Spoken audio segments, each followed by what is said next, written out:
आपको ये क्वेश्चन आया कि अभी अभी तो फरवरी में हमने बजट देखा था, फिर ये क्यों वापस जुलाई में बजट आ रहा है? तो बात ऐसी है कि जब भी इलेक्शन ईयर होता है उसमें एक्चुअली दो बजट रिप्रेजेंट किए जाते हैं। जो फरवरी में बजट रिप्रेजेंट हुआ था उसको बोला जाता है इंटरिम बजट, यानी कि जो एग्जिस्टिंग इन पावर गवर्नमेंट होती है वो ये डिसाइड करती है कि हम इलेक्शन तक कैसे काम करने वाले हैं, बट इलेक्शन के बाद कैसा काम होने वाला है वो प्रेजेंट किया जाता है यूनियन बजट में, जो प्रेजेंट होने वाला है 23 जुलाई को। इसमें एक्चुअली गवर्नमेंट ये बताती है कि पूरे भारत का जो मैनेजमेंट है वो कैसे गवर्नमेंट करने वाली है, यानी कि टोटल कितना रेवेन्यू होने वाला है, कितना एक्सपेंडिचर होने वाला है, कौन से सेक्टर में गवर्नमेंट इन्वेस्टमेंट करने को प्लान कर रही है और उसमें से कितना बेनिफिट हो सकता है। इतना ही नहीं बट ये सब करने के लिए गवर्नमेंट को कितनी बोरोइंग लगने वाली है ये भी गवर्नमेंट अभी ही डिसाइड कर लेती है। कॉमन मैन को ये लग सकता है कि बजट से तो क्या ही फर्क पड़ता है, बस ये देखना है कि टैक्स में बेनिफिट मिला है या नहीं। एक्चुअली ऐसा नहीं है।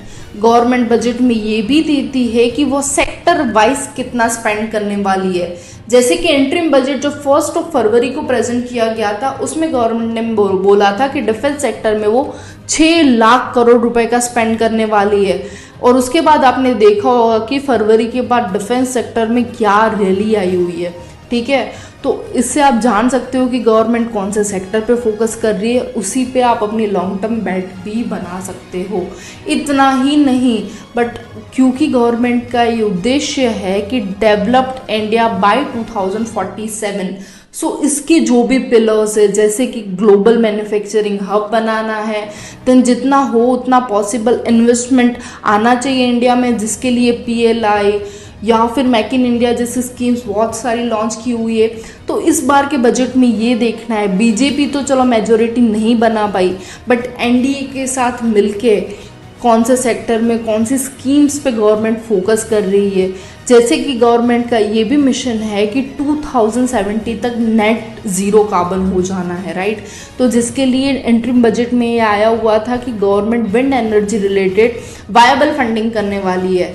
तो चलिए इस बार के बजट में देखते हैं कि हाइड्रो, सोलार, विंड जैसे रिन्यूएबल सेक्टर में गवर्नमेंट कहाँ फोकस कर रही है और कौन सी स्कीम लॉन्च करने वाली है। Third thing is fiscal deficit.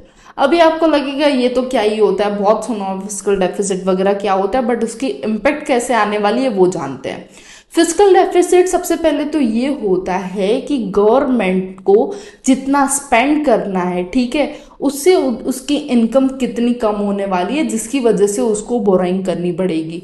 चलिए एग्जांपल के साथ समझते हैं कि गवर्नमेंट की बजट के हिसाब से प्लानिंग बैठ रही है कि उसको 100 रुपए का रेवेन्यू होने वाला है, बट उसको ये भी पता है कि उसको जो स्पेंड करने वाला है वो 105 रुपए करने वाला है। इसका मतलब कि जो भी 5 रुपए शॉर्ट पड़ रहे हैं उसके लिए उसको बोराइंग उठानी पड़ेगी।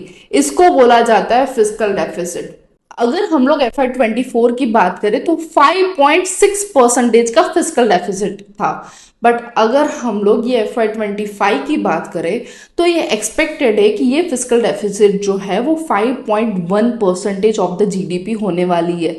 इसका वन ऑफ द रीजन ये भी है कि RBI ने गवर्नमेंट को $25 बिलियन का डिविडेंड दिया हुआ है, जिसकी वजह से गवर्नमेंट के पास ऑलरेडी एक्स्ट्रा इनकम पड़ी है खर्च करने के लिए। तो हम यहाँ पे ये देख सकते हैं कि गवर्नमेंट का आगे के साल में क्या प्लानिंग है, कौन सा सेक्टर में कितना इन्वेस्टमेंट होगा, जिसकी वजह से वो कंपनी को वो इन्वेस्टमेंट मिलेगा और वो कंपनी ग्रो हो सकती है। तो आप पहले से ही जान सकते हो कि फंडामेंटली जो स्ट्रॉन्ग कंपनीज है उसमें आप अपना लॉन्ग टर्म के लिए प्लान कर सकते हो।